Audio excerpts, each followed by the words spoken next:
ശ്രീരാമായ നമോ നമ. സീതാരാമഗുണാരാമപുണ്യാരണ്യനിവാസിനോ വന്ദേ വിശുദ്ധവിജ്ഞാനോ കവീശ്വര കപീശ്വരോ. എല്ലാവർക്കും നമസ്കാരം. സർഗം 97. മഹോദരനുമായി സുഗ്രീവന്റെ യുദ്ധം, മഹോദരനെ കൊല്ലലുമാണ് വിഷയം. അങ്ങനെ വിരൂപാക്ഷനെ കൊന്ന് എന്ന് പറഞ്ഞു. എങ്കിലും രണ്ട് സൈന്യങ്ങളും തമ്മിൽ അതിഗംഭീരമായ യുദ്ധം തുടങ്ങി. ഹന്യമാനെ ബലേ തൂർണം അന്യോന്യം തേ മഹാമൃതേ. അവർ രണ്ടു കൂട്ടരും, കവികളും രാക്ഷസരും മഹാമൃതേ, ആ യുദ്ധക്കളത്തിൽ സരസീവ മഹാഘർമ്മേ സുപക്ഷീണേ.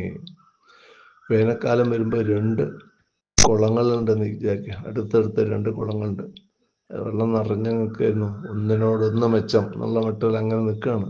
പക്ഷേ വേനൽക്കാലം വരുമ്പോൾ രണ്ടും ഇങ്ങനെ കുറച്ച് ക്ഷയിച്ച് വെള്ളം ഇല്ലാണ്ട് വരും. അതുപോലെ സൈന്യത്തിന്റെ ശക്തി കുറഞ്ഞു വന്നു തമ്മിൽ അടിച്ചു കൊല്ലാണ്. അങ്ങനെ ഇതങ്ങനെ കേട്ടു ദശാനന് ഇരട്ടി കോപം പൂണ്ടു, വിഷമമായി. അപ്പൊ അടുത്തുള്ള മഹോദരനോട് പറഞ്ഞു, ത്വയിമേ ജയാശ ഭവതി, നിന്നിലാണ് എൻ്റെ ആശ ഉള്ളത്, ജയിക്കുമെന്നുള്ള ആശ നിന്നിൽ ആണ് ആ പ്രതീക്ഷ ഉള്ളത്. അപ്പൊ സ്വാമിയോടുള്ള കടം വിട്ടു, ചെന്ന് യുദ്ധം ചെയ്യൂ എന്ന് പറഞ്ഞു. അങ്ങനെ ആവട്ടെ എന്ന് പറഞ്ഞ മഹോദരൻ അതിഗംഭീരമായ തേരിൽ അങ്ങനെ കയറി പുറപ്പെട്ടു. എന്നിട്ട് വാനരന്മാരെ മുഴുവൻ അമ്പെയ്ത് മുറിക്കാൻ തുടങ്ങി. മഹാബലികളായ വാനരന്മാർ ശത്രുബലത്തിലേക്ക് കടന്ന ആക്രമണം തുടങ്ങി. അങ്ങനെ മഹോദരൻ പല കവികളുടെയും കൈകാലുകൾ അങ്ങ് അറുത്തു. കയ്യും കാലും തൊടയൊക്കെ മുറിഞ്ഞ് ഓരോരുത്തർ ഓടി രക്ഷപ്പെടാൻ തുടങ്ങി. 10 ദിക്കിലേക്കും പറന്നു എന്നാണ് പറയുന്നത്. 8 ദിക്കുകളും മേൽപ്പെട്ടും കീഴ്പ്പെട്ടും കടലിലേക്ക് ചാടി, ചിലർ ആകാശത്തൊക്കെ ഉയർന്നും അവിടുന്ന് എങ്ങനെയെങ്കിലും രക്ഷപ്പെട്ടാൽ മതി എന്നായി. ചിലർ സുഗ്രീവന്റെ അടുത്തെത്തി. സുഗ്രീവൻ ഇങ്ങനെ ഒരു വധമൊക്കെ കഴിഞ്ഞിരിക്കുകയാണല്ലോ, വിരൂപാക്ഷനെ. അപ്പോൾ സുഗ്രീവന് ആ യുദ്ധവീര്യം മാറിയിട്ടില്ല. അങ്കക്കലിയോടുകൂടി സുഗ്രീവൻ ഇങ്ങനെ പാഞ്ഞെടുത്തു. പർവ്വതസമാനമായൊരു വൻപാറ എടുത്ത് എറിഞ്ഞു മഹോദരന്റെ മേലെ. മഹോദരൻ ഒട്ടും പരിഭ്രമിക്കാതെ, ഒരു സംഭ്രമമില്ലാതെ അമ്പുകളാൽ ആ പാറ പിളർത്തി.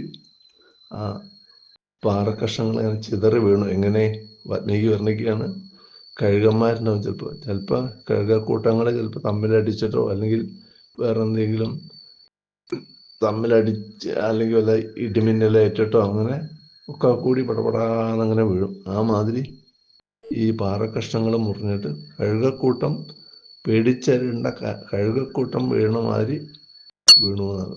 അപ്പൊ സുഗ്രീവൻ ഒരു സാലവൃക്ഷം എടുത്തു. അങ്ങനെ മഹോദരന്റെ നേർക്കറിഞ്ഞപ്പോൾ മഹോദരൻ അതും മുറിച്ചു. എന്നിട്ട് അമ്പുകളെ കൊണ്ട് സുഗ്രീവന്റെ മേല് കീറി മുറിക്കാൻ തുടങ്ങി. അപ്പൊ സുഗ്രീവൻ നിലത്തൊരു പരിഖം കിടക്കുന്നുണ്ട്, ഇരുമ്പൊലയ്ക്കാന്ന് വേണമെങ്കിൽ പറയാം. ആ പരിഖം കൊണ്ട് മഹോദരന്റെ കുതിരകളെ അടിച്ചു കൊന്നു. അപ്പൊ മഹോദരൻ വേഗം തേരിൽ നിന്ന് ചാടി ഗദയെടുത്തു. സുഗ്രീവന്റെ കയ്യിലുണ്ട് ഗദ. അവർ രണ്ടുപേരും കൂടിയും ഗദായുദ്ധം തുടങ്ങി. രണ്ട് പോർക്കാളുകളെ പോലെ, അല്ലെങ്കിൽ ഇടിമിന്നലോടുകൂടിയ രണ്ട് മുകിലുകളെ പോലെ അവരങ്ങനെ യുദ്ധം ചെയ്തു. അപ്പോ രാക്ഷസൻ മഹോദരൻ സൂര്യനെ പോലെ കത്തിക്കാളുന്നൊരു ഗദയെടുത്ത് വീശി. സുഗ്രീവൻ അത് ആ ഇരുമ്പലക്കൊണ്ട് തടുത്തുവെങ്കിലും ആ ഇരുമ്പലക്ക ആ പരിഖ പൊളിഞ്ഞു വീഴാണ് ചെയ്ത്. അങ്ങനെ വീണ്ടും ഒരു ഇരുമ്പലക്ക അവിടെ നോക്കുമ്പോൾ കണ്ടു സുഗ്രീവൻ. എന്നിട്ട് അതുകൊണ്ട് എതിർക്കാൻ തുടങ്ങി. അപ്പൊ ഗദ കൊണ്ട് മഹോദരനും ഇരുമ്പലക്ക കൊണ്ട് സുഗ്രീവനും തമ്മിൽ യുദ്ധം ചെയ്തു. അങ്ങനെ അവര് തമ്മില് തല്ലുക, തച്ച് അലർക്കുക, കഴിഞ്ഞ അലർച്ച, കഴിഞ്ഞ വീഴ്ച. രണ്ടുപേരും തമ്മിൽ ആൺകിടങ്ങൾ അടിക്കും, കുറെ അലറും, തമ്മിൽ വീഴും, വീണ്ടും എണീക്കും. അങ്ങനെ കുറെ യുദ്ധം ചെയ്തപ്പോൾ രണ്ടുപേർക്കും തളർച്ച വന്നു. ആ സമയത്ത് മഹോദരൻ ഇനി ഗതയൊന്നും എടുത്ത് പറ്റില്ല പറഞ്ഞപ്പോൾ ക്ഷീണം വന്നപ്പോൾ വാളും പരിചയെടുത്തു. ഇപ്പൊ സുഗ്രീവനും എടുത്തു അങ്ങനെ വാളും പരിച്ച് വേഗത്തിൽ തന്നെ. മഹോദരൻ എത്ര വേഗത്തിലെടുത്തു അതേ വേഗത്തിൽ സുഗ്രീവനും എടുത്തു. രണ്ടുപേരും വാൾപ്പയറ്റ് തുടങ്ങി. വളരെ ശ്രദ്ധയോടുകൂടി തമ്മിൽ ജയിക്കാനുള്ള ആശയോടുകൂടി, ജയാശ എന്ന് പറഞ്ഞല്ലോ, ആ രാവണന്റെ ജയാശപ്പെട്ട് രണ്ടുപേരും പ്രകടിപ്പിച്ചു.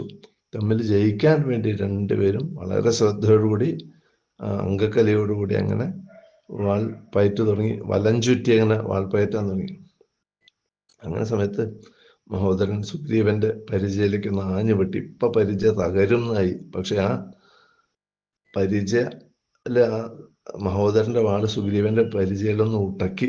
ആ ഉടക്കിയത് എടുക്കണ താമസം, എടുക്കണ ആ ഒരു നിമിഷം സുഗ്രീവൻ മുതലാക്കി. തന്റെ വാളുകൊണ്ട് മഹോദരന്റെ കഴുത്ത് നോക്കി ആഞ്ഞു വെട്ടി. അങ്ങനെ കവചകുണ്ടലങ്ങളോടുകൂടി ആ തല ഉടലേറ്റു. ആ തല ഇങ്ങനെ സ്വർണ്ണ സദൃശമായ, അല്ലെങ്കിൽ സ്വർണം കൊണ്ട് നിർമ്മിതമായ കുണ്ടലങ്ങളും കവചങ്ങളും ഒക്കെ കൂടി ആ തല ഇങ്ങനെ മാറി മറിഞ്ഞു. അവിടുന്ന് അത് കണ്ടുപിടിക്കും രാക്ഷസ സേന പിന്തിരിഞ്ഞു. സുഗ്രീവൻ അങ്ങനെ വിജയശ്രീലാളിതനായിട്ട് അതിഗംഭീരമായിട്ട് അലറി. രാവണൻ കൂടുതൽ ക്രുദ്ധനായി, രാഘവൻ കൂടുതൽ സന്തുഷ്ടനായി. മഹോദരം തം വിനിപാത്യ ഭൂമൗ, മഹോദരനെ ആ ഭൂമിയിൽ അങ്ങനെ അട്ടിച്ച് നിലത്ത് നിലംപരിശാക്കിയ ശേഷം മഹാഗിരേ കീർണം വിവേകദേശം, മഹാഗിരി വലിയൊരു പർവ്വതത്തിന്റെ ഒരു കൊടുമുടി മാതിരിയുള്ള ഭീകരനായിരുന്നു മഹോദരൻ. ആ കൊടുമുടി മാതിരിയുള്ള മഹോദരനെ ഭൂമിയിൽ വിനിപാത്യ വീഴ്ച ശേഷം സൂര്യാത്മജസ്തത്ര രാജലക്ഷ്മിയ, സൂര്യാത്മജൻ സൂര്യന്റെ മകനായിരിക്കുന്ന സുഗ്രീവൻ രാജ അവിടെ ശോഭിച്ചു. ലക്ഷ്മിയ ഐശ്വര്യത്തോടുകൂടി, ഐശ്വര്യലക്ഷ്മി കൊണ്ട് ശോഭിച്ചു എന്ന് പറഞ്ഞു കഴിഞ്ഞാൽ ആ വിജയശ്രീലാളിതനായി ശോഭിച്ചു എന്നാണ് അർത്ഥം.